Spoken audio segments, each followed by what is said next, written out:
नमस्कार. परीक्षा अगदीच जवळ आल्यात, बरोबर? मग तुमची तयारी एकदम सोपी करण्यासाठी आम्ही एक खास सिरीज घेऊन आलोय, खास करून डिप्लोमाच्या 4थ्या सेमिस्टरच्या विद्यार्थ्यांसाठी. आपण जावा प्रोग्रामिंग म्हणजे JPR मधले सगळ्यात महत्त्वाचे म्हणजे मोस्ट एक्सपेक्टेड प्रश्न पाहणार आहोत. तर ह्या सिरीजमध्ये आपण काय करणार आहोत? आपण JPR मधले तेच प्रश्न घेणार आहोत जे परीक्षेत येण्याची शक्यता सगळ्यात जास्त आहे आणि तेही एकदम सोप्या भाषेत समजून घेणार आहोत. म्हणजे तुमची रिव्हिजन एकदम पक्की होईल. चला अजिबात वेळ न घालवता सुरुवात करूया. ओके, तर सगळ्यात आधी पार्ट 1 द फाउंडेशन म्हणजे पाया. कोणत्याही जावा प्रोग्रामचे जे बिल्डिंग ब्लॉक्स असतात ना, ते आपण इथे बघणार आहोत. म्हणजे जावा डेटा कसा स्टोअर करतो आणि ही लँग्वेज एवढी फेमस का आहे, यावरचे काही महत्त्वाचे प्रश्न आपण आधी समजून घेऊया. ठीक आहे, तर पहिला आणि सगळ्यात बेसिक प्रश्न, ॲरे म्हणजे काय? डिफाईन ॲरे आणि त्याचे टाईप सांगा. हा प्रश्न लक्षात ठेवा, परीक्षेसाठी खूप महत्त्वाचा आहे, हमखास येतो.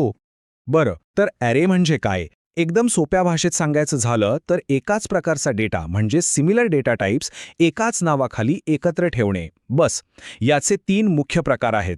पहिला, वन डायमेन्शनल ॲरे म्हणजे डेटा सरळ एका लाईनमध्ये. दुसरा, मल्टी डायमेन्शनल ॲरे.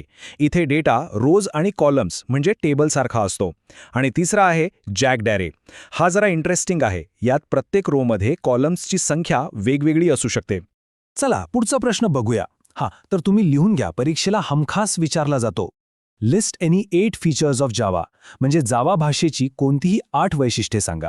ओके, तर जावाची वैशिष्ट्य बरीच आहेत, पण काही प्रमुख म्हणजे ही सिंपल आहे, ऑब्जेक्ट ओरिएंटेड आहे आणि सगळ्यात महत्त्वाचं प्लॅटफॉर्म इंडिपेंडंट. याचा अर्थ काय?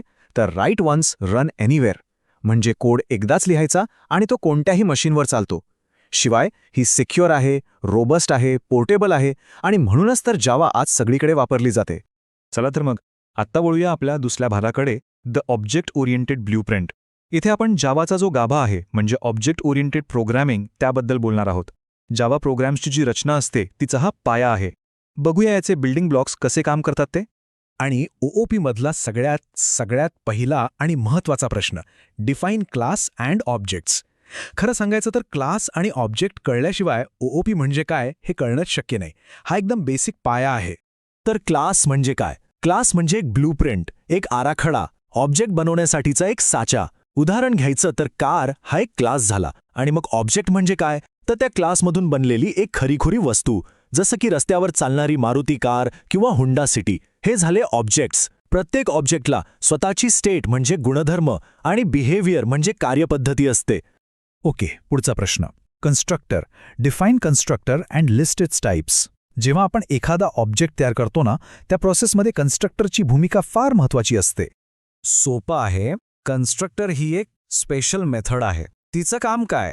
तर जेव्हा ऑब्जेक्ट तयार होतो तेव्हा त्याला इनिशियलाइज करणे म्हणजे त्याला काहीतरी इनिशियल व्हॅल्यूज देणे. याचे 2 मुख्य प्रकार आहेत.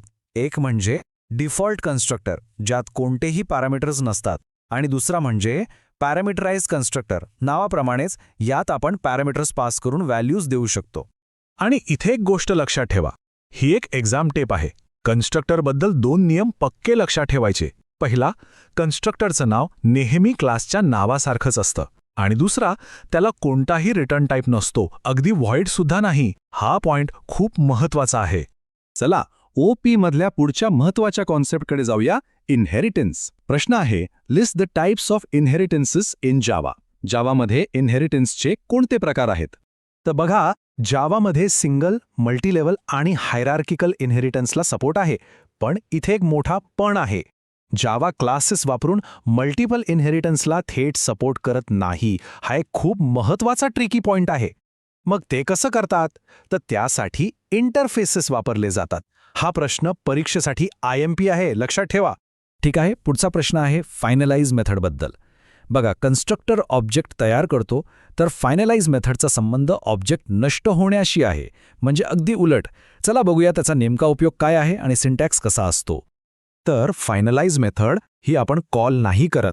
ही मेथड गार्बेज कलेक्टर म्हणजे जावामधला कचरा साफ करणारा तो ऑब्जेक्ट नष्ट करायच्या अगदी थोडा वेळ आधी आपोआप कॉल करतो. मग याचा उपयोग काय? तर क्लीनअप ऑपरेशन्ससाठी. म्हणजे समजा एखादी फाईल उघडी राहिली असेल तर ती बंद करणे. लक्षात ठेवा, प्रोग्रामरला हे डायरेक्ट कॉल करायची सहसा गरज पडत नाही. चला आता आपण आलो आहोत आपल्या शेवटच्या भागाकडे, part 3, handling errors and files.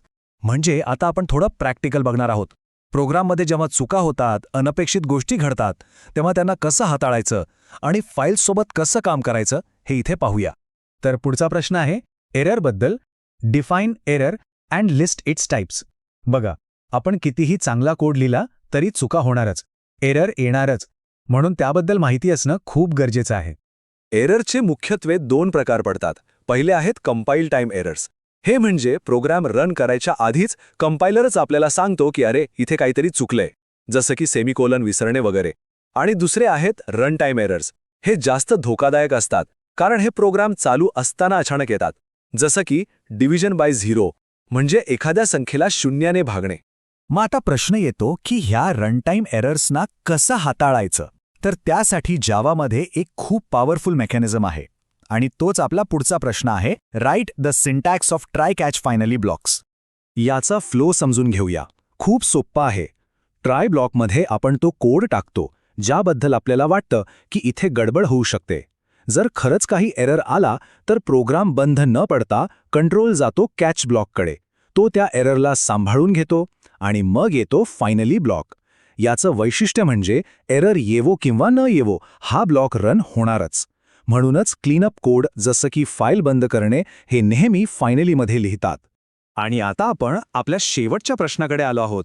हा प्रश्न आहे आय.ओ. म्हणजे इनपुट आउटपुटशी संबंधित. प्रश्न आहे define stream class and list the methods of file stream class. तर स्ट्रीम म्हणजे काय? स्ट्रीम म्हणजे डेटाचा एक कंटिन्युअस फ्लो, एक प्रवाह. आणि फाईल स्ट्रीम फेस अटॅच नावावरूनच कळतंय, हा क्लास फाईलमधून डेटा वाचण्यासाठी वापरतात, तोही बाईट बाय बाईट. याच्या काही महत्त्वाच्या मेथड्स म्हणजे रीड, ही मेथड फाईलमधून 1 बाईट वाचते. अवेलेबल, ही सांगते की अजून किती बाईट्स वाचायचे बाकी आहेत. आणि क्लोज, ही स्ट्रीम बंद करते. आणि लक्षात ठेवा, स्ट्रीम वापरून झाल्यावर क्लोज करणे ही एक खूप चांगली प्रोग्रॅमिंग हॅबिट आहे. तर हे होते आपले टॉप 10 मोस्ट एक्सपेक्टेड क्वेश्चन्स. या सगळ्या प्रश्नांची तयारी एकदम व्यवस्थित करा. तुम्हाला या सिरीजचा दुसरा भाग हवा असेल तर आम्हाला कमेंट्समध्ये नक्की कळवा. परीक्षेसाठी तुम्हा सर्वांना खूप खूप शुभेच्छा.